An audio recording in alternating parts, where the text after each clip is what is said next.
Mga idol, pag-usapan pala natin ngayon,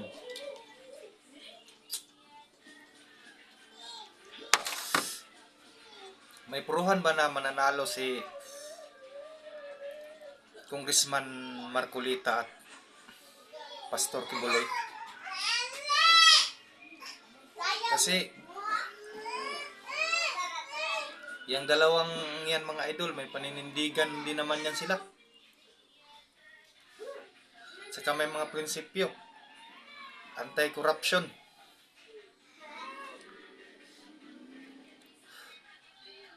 Sa pananaw nyo mga idol, payag ba kayo na umupo bilang senador ang dalawang yan? Rodante Marcolita at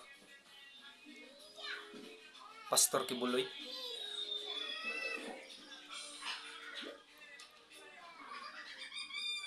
Kasi may mga prinsipyo din sila. Saka anti-corruption. Subukan kaya natin sila mga idol. Kung ano talaga ang kakayahan ng dalawang yan.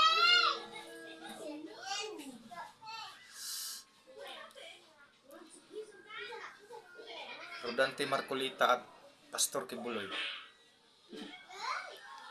May ibubuga din yan sa Senado.